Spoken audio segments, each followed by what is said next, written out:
Bon, ben voilà, Didier Glatini, le nouveau président de la CRIRAD, avec la première présidente de la CRIRAD et avec le deuxième président de la CRIRAD.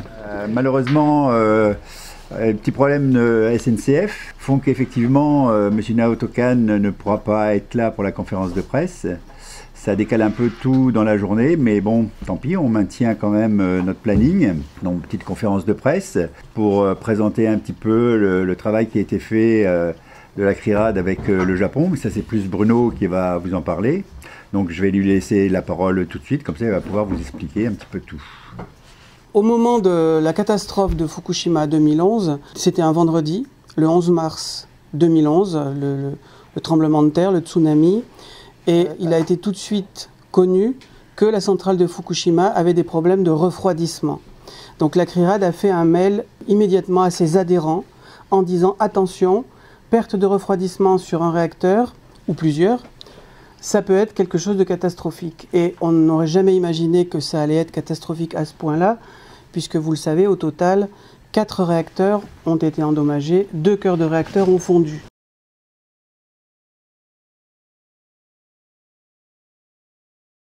Donc successivement, à partir du 11 mars et pendant plusieurs jours, des quantités astronomiques de substances radioactives ont été dispersées dans le milieu marin et dans l'atmosphère. Et pour nous, toute l'équipe CRIRAD, ça a été vraiment un traumatisme. D'abord parce que les informations arrivaient jour et nuit avec le décalage horaire en permanence, et parce que surtout, on voyait la désinformation invraisemblable que subissait la population mondiale et la population japonaise en particulier, puisque par exemple, un académicien chercheur officiel japonais prétendait que en dessous de 100 millisieverts, il n'y avait aucun impact sur la santé. Donc toute la phase critique, la phase où les gens reçoivent les doses les plus importantes, a été vraiment très mal gérée. Les autorités japonaises ont mis en place un périmètre de mise à l'abri d'une 30aine de kilomètres, au moment où les Américains considéraient que dans un rayon de 80 kilomètres, il fallait prendre des précautions. Donc, périmètre d'évacuation ou de mise à l'abri totalement insuffisant. La mise à l'abri, c'est-à-dire le fait de demander aux gens de rester confinés chez eux, ça a un sens pour des rejets qui ne durent pas très longtemps. Pour des rejets qui vont s'étaler là sur une dizaine de jours, vous ne pouvez pas rester à l'abri dans votre maison parce que forcément l'air est renouvelé, donc la radioactivité qui est dans l'air extérieur rentre à l'intérieur. Problème de distribution de pastilles d'iode. Vous savez qu'en cas de contamination de l'air par de l'iode radioactif, prendre des pastilles d'iode stables, ça limite l'absorption d'iode radioactif par la thyroïde. Or, il n'y a pas eu au Japon de grands plans de distribution de pastilles d'iode, et même c'est le contraire qui s'est passé, c'est-à-dire que des maires qui souhaitaient distribuer des pastilles d'iode à leur population n'ont pas pu le faire parce que l'ordre devait venir de la préfecture de Fukushima, qui n'a pas donné l'ordre. Et puis, quatrième manque de protection, c'est les aliments. En cas de catastrophe, dès les premiers rejets, il faudrait dire aux gens, ne consommez pas les aliments qui sont à l'extérieur. Les épinards, par exemple, qui ont des larges feuilles et qui vont recevoir les dépôts radioactifs et qui donc vont vous contaminer quand vous les consommez. Il a fallu pratiquement une semaine pour que les premiers résultats d'analyse de végétation et d'épinards soient publiés et montraient des taux astronomiques. Donc pendant toute cette phase, à la CRIRAD, on s'est dit mais on est dans un vrai cauchemar, c'est-à-dire tous les mensonges de Tchernobyl, finalement, se reproduisent quelque part en direct au Japon. Assez rapidement, des citoyens japonais nous ont demandé de les aider à faire des mesures. Et en particulier, un partenariat s'est noué avec un artiste qui s'appelle Wataru Iwata, et qui est sur certaines de ces photos, en particulier celle de la conférence de presse à Tokyo. Là, on conduit cette conférence ensemble. Donc c'est un artiste, au départ il ne connaissait rien à la radioactivité. On lui a donné des informations à distance, on a fait des vidéos qu'on lui a envoyées, on lui a envoyé du matériel de mesure, et petit à petit il a fait des contrôles, et il a contribué à monter une structure qui s'appelait à l'époque CRMS, Citizens Radiation Monitoring Stations, donc stations de mesure gérées par les citoyens, et créé comme ça 8 laboratoires de mesure indépendants au Japon. Et puis on a pu conduire une mission sur place en mai-juin 2011 avec Christian Courbon du laboratoire de la CRIRAD qui est là de dos sur la photo avec les balançoires dans une école dans la ville de Fukushima. Et ça franchement pour nous cette mission a été un véritable traumatisme parce que la ville de Fukushima est à 60 km de la centrale de Fukushima. Et quand nous y sommes allés plusieurs semaines après la catastrophe, les taux de radiation dans la ville étaient encore par endroits 10 fois, 20 fois supérieurs à la normale. Et les gens vivaient, certaines personnes vivaient normalement. Les enfants qu'on voit sur la photo là sont dans une école qui est hyper contaminée puisque la terre qu'on a prélevée au pied des balançoires avait une activité de plus de 300 000 becquerels par kilo, c'est-à-dire que cette terre est un déchet radioactif. Et c'était comme ça dans toute la ville. Donc voir qu'on laissait vivre des enfants dans un tel niveau de radiation, ça a été vraiment pour nous quelque chose de difficile à croire, en fait. Voilà, donc c'est pour ça que pour nous c'est très important ce partenariat, c'est très important d'accueillir Naotokan qui est vraiment dans une croisade pour dénoncer le caractère absolument ingérable d'une catastrophe nucléaire, mais ça il vous le dira ce soir. Donc on continue avec nos faibles moyens, essayer d'informer la population française sur le fait qu'une catastrophe ce n'est pas gérable, que ce soit au Japon ou que ce soit ailleurs. Et on a lancé en particulier toute une série de campagnes d'information sur le fait par exemple qu'ont été adoptées assez récemment de nouvelles normes sur la contamination ou ont été validées d'anciennes normes sur la contamination des aliments qui font qu'en cas de nouvelle catastrophe en Europe, on va nous laisser consommer des aliments qui sont, de notre point de vue, contaminés à des niveaux tout à fait inacceptables. Voilà, pour ne pas être trop long, j'arrête là. Voilà. Quand même, vous présentez Roland Desbordes, qui est là, qui était quand même c'est toi qui étais président de la CRIRAD au moment de Fukushima, et c'est vrai que tu as mené le navire, si on peut dire. On a tous été très mobilisés. Oui, non mais il faut le dire, c'était toi qui étais président de la CRIRAD à ce moment-là. Pendant plusieurs jours. Voilà, je laisse la parole à Michel. C'est vrai que vous avez bien géré quand même, hein, ici en France, par rapport à ce qui s'est passé à Fukushima. Moi, j'y suis allée une semaine à Itate pour tourner le film avec Jean-Paul Jeune. Ouais. Et c'est vrai que là, ça m'a beaucoup touchée. Je comprends pourquoi Bruno est ému parce que, vous voyez, quand il y a eu Tchernobyl, on a monté cette CRIRAD, on n'était pas installé ici, on était installé à Valence et à Montélimar à Valence, et on faisait des mesures de radioactivité sur les aliments. Là, quand vous allez là-bas, vous voyez le problème des gens. Et on est allé notamment voir des agriculteurs. Et quand vous voyez comment ces agriculteurs, et notamment ces agricultrices, géraient leur exploitation, où ils ne savaient pas ce que c'était que le césium, que l'iode, ce que c'était les radioéléments, qu'on les laissait dans l'ignorance la plus totale. Et que ces gens-là consommaient des produits hyper radioactifs parce qu'on avait un radiamètre et on voyait bien qu'il y avait une contamination et une irradiation importante. C'est vrai que c'était quand même incroyable. Et que vous voyez que ce soit Tchernobyl ou Fukushima, il y a toujours les mêmes ingrédients. C'est-à-dire, d'abord, on désinforme. Et là, s'il y avait une Naotokan, c'était très important parce que lui aussi était désinformé par TEPCO sur l'importance de l'accident. De suite, il avait téléphoné à TEPCO pour savoir est-ce qu'il y a un risque nucléaire. Et première intervention de TEPCO, on lui dit mais il n'y a pas de fuite radioactive. Et il a fallu que, quand on a commencé à lui dire ah mais il y a eu une explosion le lendemain, que lui-même a pris un hélico pour voir quelle était la situation sur place. Donc vous voyez que cette désinformation, elle venait au niveau de l'institution elle-même. Et ça c'est très intéressant parce que ça a été la commission d'enquête qui a suivi, qui a montré les liens qu'il y avait entre le ministère de l'Industrie et l'autorité de régulation, qu'on appelle la NISA, là-bas. Il y avait une consanguinité, une complicité telle qu'ils savaient que ça dysfonctionnait au niveau de Fukushima, mais on ne leur donnait pas des mises en demeure et des sanctions pour faire en sorte à ce que la centrale ne puisse pas être soumise en fait à cette vague d'eau qui a fait que le système de refroidissement a été obsolète. Cette désinformation, nous on l'a vécu au moment de Tchernobyl, ça a été la même chose au niveau de Fukushima, et je vous dis, les autorités politiques n'étaient pas informées à temps réel, et qu'il a fallu qu'il aille voir TEPCO directement sur place. Le deuxième enseignement, c'est mauvaise préparation, parce qu'ils n'avaient jamais fait des plans d'évacuation et des plans de confinement. Et quand aux gens, on leur a dit de se confiner, alors que ce confinement, comme tu as dit Bruno, il ne marche que quelques heures et quelques jours, mais pas 10 jours, parce que la fuite des radioéléments, ça a duré 10 jours, que l'évacuation, c'est très mal faite, que la modélisation, parce qu'ils avaient un programme qui s'appelle Speedy, et que cette modélisation, ils l'ont pas mis en route, ils l'ont mis en route, mais ils n'ont pas informé les autorités qu'il fallait évacuer surtout à l'ouest, puisque là, en fait, ils ont eu quand même une chance que le nuage n'est pas allé sur Tokyo, parce que Naoto Kan pensait évacuer Tokyo, mais quand ils ont évacué sur, vous voyez, des circonférences de 20 km, au début c'était 10, puis après c'était 20, et après ça a été 50 au niveau du nord, les cercles, ça marche pas. Et nous, quand on va en France, c'est toujours en cercle. Vous voyez, on dirait qu'on ne peut pas intégrer ce qui se passe ailleurs. Donc ça, très mauvaise préparation. L'évacuation, on a évacué des gens pour les remettre dans des terres encore plus contaminées à certains endroits. On les a mis des fois dans des écoles qui étaient plus contaminées que l'endroit où ils ont été évacués. Donc très mauvaise préparation là-dessus.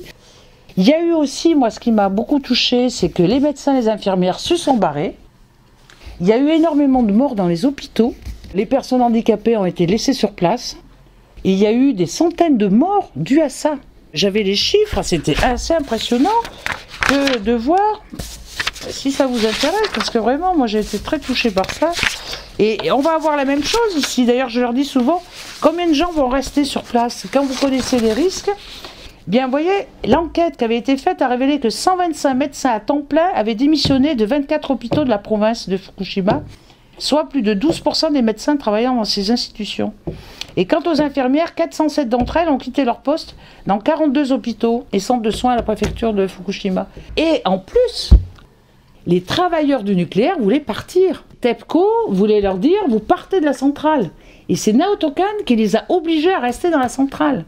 Moi, j'ai toujours peur ici parce que je me dis, vous voyez la sous-traitance des centrales, c'est pareil au Japon. Il y avait énormément de sous-traitance. Et l'histoire des moteurs, c'est qu'il n'y avait plus personne à la centrale qui savait faire redémarrer ces moteurs, sans parler que les camions n'arrivaient même pas aussi au niveau de la centrale, parce qu'il y avait eu le tsunami. Donc tout ça, ce qui s'est passé à Tchernobyl, ce qui s'est passé à Fukushima, ça peut se passer chez nous. De même, les limites qui ont été votées au Parlement, oui. Ça touche le traité Euratom. Vous savez qu'on est là aussi pour dire qu'il y a un truc qui est inadmissible dans le nucléaire, c'est le manque de démocratie. Tout ce qui touche au nucléaire, c'est dans un traité qu'on appelle le traité Euratom, qui a été mis en place en 1957 par 6 États, et qui fait que nous, les députés européens, on n'a pas de codécision. C'est-à-dire qu'on chante le Parlement et c'est que les États membres qui décident, par exemple, des normes. Et les normes qui ont été édictées récemment en cas d'accident nucléaire sont plus importantes que les normes qu'on avait au moment de Tchernobyl. Puisque sur le césium, c'était 670 becquerels par kilo, et bien maintenant, ça passe à 1200. Donc vous voyez que demain, s'il y a un accident, on sera soumis à des niveaux de contamination importants. Et c'est d'autant plus surprenant que même chez les Japonais, c'était à 500 becquerels, et que maintenant, on est à 100 becquerels par kilo. Donc, ils voient bien que c'est pas possible d'avoir des niveaux aussi importants, quoi. Et bien ça, c'est une particularité du nucléaire. Le nucléaire n'a pu se développer que comme les vampires, c'est-à-dire dans l'opacité et le mensonge. Là, vous voyez bien que, 1, on n'a pas accès aux infos, 2, qui prend les décisions, c'est jamais démocratique. En plus, ils ont fait un traité, mais vraiment cousu main pour le fonctionnement du nucléaire. Et puis, on voit qu'en France, on n'arrive pas à en sortir du nucléaire. On a voté une loi en 2015 sur la transition énergétique qui devait engager la fermeture des centrales nucléaires en disant en 2035, 50% de l'électricité sera fournie par le nucléaire et pas au-delà, parce que maintenant c'est de l'ordre entre 75 et 78%, eh bien, on a acté que ça serait plus 2035, c'est 2025. Mais c'est hors la loi. Il faut qu'ils refassent voter ça. Ça a été voté en 2015. Pourquoi? Dans le cadre de la programmation pluriannuelle de l'énergie, eh bien maintenant on dit 2025. Et sur la fermeture de la plus vieille centrale qui est Fessenheim, on devait la fermer depuis 2012. Et puis après Hollande a dit 2016, ça n'a toujours pas été fermé. Et maintenant on nous dit 2020. Alors ils veulent fermer, alors soi-disant un premier réacteur en 2021, le deuxième en 2022. Et surtout qu'elle a été assujettie la fermeture à l'ouverture de démarrage de l'EPR. Ce qui n'était pas forcément dans la loi. Non. Dans la loi, il était dit il ne faut pas dépasser un plafond. Mais on n'a jamais dit que la fermeture de Fessenheim serait en relation avec l'ouverture de l'EPR, qui prend énormément de retard. Et après, les autres réacteurs, ça ne fermera pas avant 2027-2028. Mais Macron ne sera plus là. Donc on peut très bien dire, ah ben on va fermer plus tard, ils seront pas là ces gens-là. Donc c'est très grave en France. Ce qui se fait, c'est que, on attend le vieillissement au-delà des 40 ans, parce que nos centrales, elles ont été construites pour 40 ans. Et là, on a quoi? On a Fessenheim qui dépasse, et on a chez nous Tricastin. Et puis il y a le budget, il y a toutes ces centrales, et donc on va dépasser les 40 ans. Ça veut dire que le lobby nucléaire est dans le gouvernement. Alors on le sait, avec Édouard Philippe, ils ne veulent pas les fermer, vous voyez, alors que les 40 ans vont avoir lieu. Donc on a des centrales qui vieillissent de plus en plus, des risques de plus en plus importants, et on l'a sur la centrale du Tricastin, où il y a cette barre de combustible qui est restée accrochée, et puis il y a de plus en plus d'incidents. Donc je trouve ça très grave avec le recul qu'on a maintenant sur les accidents nucléaires. Ce qu'on nous dit, c'est que on pensait qu'il y avait un accident nucléaire tous les 250 ans. Et bien maintenant, c'est entre 7 et 10 ans. Et donc, vu la quantité de centrales nucléaires qu'on a en France, ben, vous voyez que la proportion d'avoir un accident nucléaire en France, elle est quand même très importante. Voilà, alors ce qui me rend un peu optimiste, c'est qu'un Premier ministre qui a vécu ça, qui a vécu le mensonge, qui a vécu la désinformation par TEPCO, comme quoi il faut toujours avoir des autorités de sûreté, vous voyez, qui sont complètement indépendantes des exploitants, est devenu antinucléaire. Vous voyez, c'est le cheminement, c'est ça qui est intéressant chez le Premier ministre, puisque je l'avais invité au Parlement européen, c'est le cheminement de cette personne qui était pro-nucléaire, qui a vécu cet accident et qui est devenu antinucléaire. C'est vrai que les associations, elles sont souvent d'avant-garde, hein, mais que s'il y a un message à dire à notre président de la République, c'est qu'il est temps d'arrêter le plus vite possible ces vieilles centrales nucléaires et que l'avenir, eh ben, ça passe par les énergies renouvelables qu'on a votées au Parlement, hein, puisque ce qu'on veut, c'est qu'il y ait 100% d'énergie renouvelable en 2050. Alors que le gouvernement français dit, on garde le nucléaire et on rajoute les énergies renouvelables pour pouvoir exporter l'électricité nucléaire. Sauf que ce qu'il faut dire, oui, mais ce sont les Français qui ont le problème de l'accident, qui ont le problème de la gestion des déchets et qui ont le problème aussi du carénage, c'est-à-dire la remise aux normes de Fukushima dans le cas d'un réacteur. Parce qu'une dernière chose, c'est que Fukushima a remis en question le problème de la sûreté nucléaire. Vous voyez, jusqu'à présent, on pensait qu'un accident comme ça était impossible.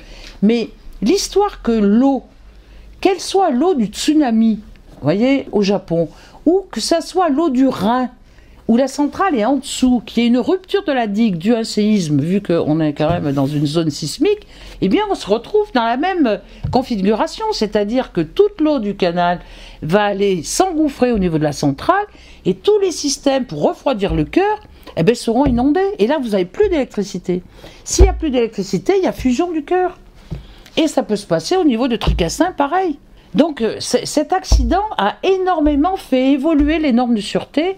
C'est pour ça que Chevet, à l'époque, était le directeur de l'autorité de sûreté nucléaire, avait demandé à ce que toutes les pompes pour le refroidissement soient mises en hauteur, de telle sorte à ce qu'il y a de l'eau, ben, elles puissent toujours fonctionner. Et puis une salle de contrôle complètement indépendante de la salle de contrôle de chaque réacteur. Parce que vous voyez, quand il y en a un qui saute, hein, et le deuxième qui est contaminé, ben, plus personne n'y va. D'où il fallait des salles de contrôle complètement indépendantes. Donc ça a remis beaucoup en question, ce qui veut dire que si on veut remettre à niveau nos vieux réacteurs, eh ben, c'est plus d'1 milliard par réacteur, si c'est pas 3 milliards par réacteur. Oui, on estime à peu près à au moins 100 milliards. Hein, ah mais le carénage dans sa globalité, oui, 125 milliards même. Ouais. Donc voilà, le nucléaire coûte cher, il est à risque et il n'est pas sûr. Donc il faut en sortir le plus vite possible. Par rapport à Euratom, des associations en Autriche et en Allemagne ont lancé une campagne pour l'abolition du traité Euratom. En France, c'est relayé par l'association RECH. Réaction en chaîne humaine, c'est un peu plus sympa. Et par la CRIRAD. Et donc, si vous n'avez pas encore signé la pétition, n'hésitez pas à le faire. Il y a un lien sur le site de la CRIRAD. Et ce soir, il y a des feuilles de signature avant et après la photo. Est-ce que vous avez envie de réagir ou de poser des questions? Le film, il est projeté une seule fois sur Valence ou il va l'être après encore? Il est projeté ce soir sur Valence, ouais. Il va l'être demain sur Grenoble et mercredi à Paris, Après, il y aura peut-être... il y a des projections prévues. Des projections? Oui, on n'a pas les d'accord cinéma, mais en Ardèche ou dans la Drôme, il y a sûrement des projections. Il me semble que j'ai vu au navire qu'il était déjà projeté, c'est la 3e fois je crois. Ah, oui. Il me semble avoir vu ça dans le programme du navire. Et là ce soir simplement le côté exceptionnel c'est qu'il y a la présence de notre OCAM et des partenaires. S'il arrive. S'il arrive. Alors moi je voulais rajouter une chose par rapport à Fukushima sur le rôle de la France et de l'IRSN. L'IRSN c'est l'Institut de radioprotection et de sûreté nucléaire. C'est un organisme d'État qui en France a un peu quelque part le monopole de l'État pour tout ce qui concerne l'expertise nucléaire et le fait de nous informer sur la radioactivité en cas de catastrophe nucléaire. C'est le service de l'État qui est vraiment compétent là-dessus. Or, ce qui s'est passé au moment de Fukushima, c'est que l'IRSN a produit un communiqué et des modélisations en expliquant, à partir de modèles théoriques, donc ils ont simulé la quantité de radioactivité qui sortait de la centrale de Fukushima, et en fonction de la direction des vents, ils ont calculé les doses qu'allaient recevoir les habitants. Et ils ont fait cette modélisation alors que la catastrophe était toujours en cours. C'est-à-dire que personne ne savait ce qui allait continuer à être rejeté. Et ils ont conclu que sur la base de leur modèle, les mesures de protection qu'avaient pris les Japonais étaient satisfaisantes. Alors que de notre point de vue, elles ne l'étaient absolument pas, que ce soit par rapport à la non-distribution de pastilles d'iode, que ce soit par rapport au périmètre d'évacuation ou de mise à l'abri totalement insuffisant, que ce soit par rapport au contrôle sur l'alimentation. Et donc un service français, l'IRSN, vers lequel s'adresseront les autorités pour demander ce qu'il faut faire, que ce service soit quelque part co-responsable de l'insuffisance des mesures de protection au Japon, c'est très grave. Et c'est particulièrement inquiétant pour nous, Français, parce que ça pose la question, quand ça va être sur notre territoire, que va dire l'IRSN? C'est pour ça que la CRIRAD continue à faire son travail indépendant d'analyse, de surveillance. On a toujours des balises dans la vallée du Rhône, vous le savez, je pense, qui surveillent en permanence la radioactivité de l'air, parce qu'on veut être capable, en tout cas sur la vallée du Rhône, d'avoir nos propres mesures, et y compris d'ailleurs sur la France. En se déplaçant, et on organise un réseau de préleveurs sur la France, c'est-à-dire des citoyens volontaires qui pourront faire des mesures un peu partout en France et nous envoyer des échantillons en cas de doute ou en cas de contamination. C'est vraiment important de continuer à être vigilant en tant qu'association indépendante de l'État et des industriels. Et on a besoin de votre soutien à tous. Ça a été la CRIRAD qui a sonné l'alerte quand même. S'il n'y avait pas eu la CRIRAD au moment de Tchernobyl, la France avait été un territoire non touché par le nuage de Tchernobyl. Ouais. C'est quand même... il faut remettre à l'époque. Je me suis bagarré moi. J'étais traité de tous les noms. Quand on a donné l'alerte, quand on a fait les mesures, quand on montrait preuve à l'appui que les échantillons étaient contaminés, il a fallu mettre un huissier, toi. Enfin, je vais amené quand même. Maintenant, tu es au Parlement européen. Quand même. Oui. Elle continue. Oui. Il faut dire aussi. Mais quand je vois ce traité Euratom accepté, j'espère bien que ces élections européennes vont mettre en avant qu'il est complètement antidémocratique. Vous imaginez? On a juste un avis à donner. Si les États sont en désaccord, ils balancent notre avis et on continue comme avant. Le nucléaire a un statut complètement particulier. Tu disais l'IRSN, mais on pourrait dire l'AIEA aussi, l'Agence internationale énergie nucléaire. Ils sont allés sur le site de Fukushima pour dire il n'y a pas de souci. Et il y a plein d'assos qui disaient Itate là est contaminé au-delà des 20 millisieverts d'ailleurs, puisqu'on a profité pour augmenter les doses, et que suite à ça, ils ont évacué après Itate avec tout le problème maintenant qu'ils veulent faire revenir les gens. Si les gens ne reviennent pas, on leur donne plus l'argent parce qu'ils avaient été évacués. Non mais quand même, on est dans des sociétés de dictature, quoi. Qui c'est qui va, avec ses enfants, revenir dans une terre contaminée? Sachant que il n'y a pas de seuil au niveau de la radioactivité. Comme les perturbateurs endocriniens, ça. Là, moi j'ai lu sur l'ITAT, justement, reviennent les gens, c'est les gens qui sont âgés, je veux dire, les gens avec les jeunes enfants ne reviennent pas, ils ne veulent pas revenir, de toute façon, quoi qu'il en soit. Donc c'est vrai que ça pose des sérieux problèmes. Oui, mais il y a le chantage, oui. S'ils ne revient pas, ils ne touchent plus. Oui, non, mais même, ils ont fait le choix quand même, ces gens-là ont fait le choix, même s'ils ne sont pas indemnisés, ils ont fait le choix de ne pas revenir parce qu'effectivement, ils connaissent la gravité de la situation, quoi. Ça pose le problème de la déresponsabilisation des gens. qu'on ne veut pas alarmer, qu'on ne veut pas effrayer, et pour lequel on raconte que tout va bien. Moi, je voulais savoir où en était le contrôle alimentaire à l'heure actuelle au Japon, par rapport aux produits, puisque vous disiez que tout allait bien et que les gens continuaient à manger leurs produits autour de la centrale. Est-ce que ça a changé depuis? Est-ce que le Japon a pris conscience des consignes à donner, que ce soit d'ailleurs pour les Japonais autour, que ce soit pour l'export également d'ailleurs? Est-ce que vous êtes au courant? Enfin, moi, je peux parler sur le plan européen. Sur le plan européen, quand il y a eu l'accident, l'Europe a mis en place des systèmes de contrôle. Mais très rapidement, ils ont diminué l'échantillonnage. Mais en tout cas, il y a eu des échantillons comme le thé, qui était très contaminé, comme la viande de bœuf, et puis certains poissons et des algues. Et puis, on a signé les accords de partenariat avec le Japon. Et bien maintenant, il n'y a plus de contrôle. C'est pas beau ça? Vive le commerce. Ouais. Ils ont supprimé les contrôles entre le Japon et l'Europe. Alors c'est vrai que le Japon, il importe énormément de produits agricoles. Hein. Mais nous, quand même, vous voyez, on reçoit le thé, on reçoit des algues, on reçoit certains poissons, etc. Tous les produits autour des sushis qui viennent du Japon. Oui. Il n'y a pas de souci, il n'y a pas de souci. Je complète, oui, juste pour les aliments, pour dire qu'en fait, ça a été très progressif. Donc il y a eu la phase la plus dangereuse, c'est-à-dire la phase où vraiment il y avait des retombées massives, avec en particulier de l'iode radioactif, qui a une période de 8 jours. Pendant une première phase d'une semaine, il n'y a eu aucun contrôle et aucune information. Ne mangez surtout pas ce qui pousse en plein air dans une zone à définir. Donc ça n'a pas été fait.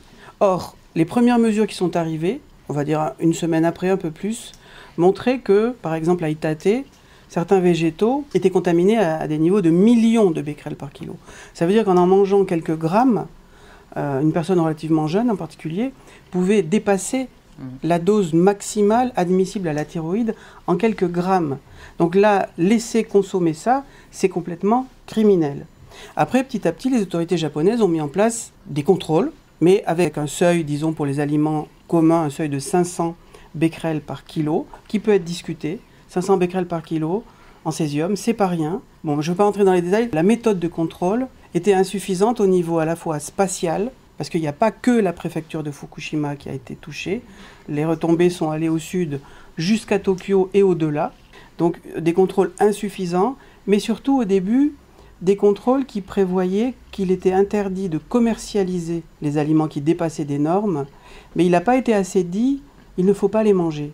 On a rencontré, lors de la mission CRIRAD sur place en mai-juin 2011, un paysan à Koriyama, je regarde s'il est en photo là, un paysan à Koriyama, une zone très contaminée, qui nous a dit « J'ai bien reçu les consignes de l'État de ne pas vendre ma production bio en plus, mais on a mangé les aliments avec mes enfants parce qu'on ne voulait pas gaspiller. » Mais comment pouvait-il comprendre que c'était dangereux alors que dans le même temps, il y avait un matraquage médiatique où des grands chercheurs japonais, des médecins, venaient expliquer que, texto, si on sourit, la radioactivité ne vous atteint pas. Sérieux, un des professeurs a dit ça en vidéo. L'idée, c'est quoi? C'est que la radioactivité n'aurait pas d'effet sur la santé à partir du moment où vous êtes détendu, souriant, et que c'est l'angoisse qui créerait des pathologies. Mais non, la radioactivité a physiquement, biologiquement, des effets sur la santé. Donc, bon, après, évidemment, plus il y a eu de gens capables de faire des contrôles indépendants, et très vite ça s'est mis en place, des citoyens, des groupements professionnels, des groupements d'agriculteurs, des groupements de pêcheurs, il arrive un moment où l'État a été obligé d'organiser des contrôles. Donc ça s'est mis en place, mais ça a été extrêmement long et insuffisant. Et c'est pour ça que c'est extrêmement important que les citoyens aient des infos et puissent faire des contrôles eux-mêmes. Sachant que comme la CRIRAD l'a fait à l'époque en 1986. La contamination, elle touche le Pacifique. Parce qu'ils ont quand même énormément de problèmes au niveau du tritium, des effluents. Et que ça passe dessous et ça va dans le Pacifique. Et donc le problème, c'est les poissons, quoi. Les poissons et les algues qui sont récoltées. Parce qu'ils ont trouvé des poissons très contaminés. Hein. Et c'est une alimentation de base, comme les algues. Mais il y a une démocratisation de la radioactivité, tu comprends? Bon, il faut qu'on aille chercher Naoto Kan à la gare. Donc il va falloir qu'on arrête la conférence, désolé. On aurait bien continué puisqu'on était bien parti et qu'on était bien là en fait. Ouais, bah écoutez, merci. Le débat sera ce soir. Oui, ce soir. Merci d'être venus à ceux qui sont venus. Ouais. Merci.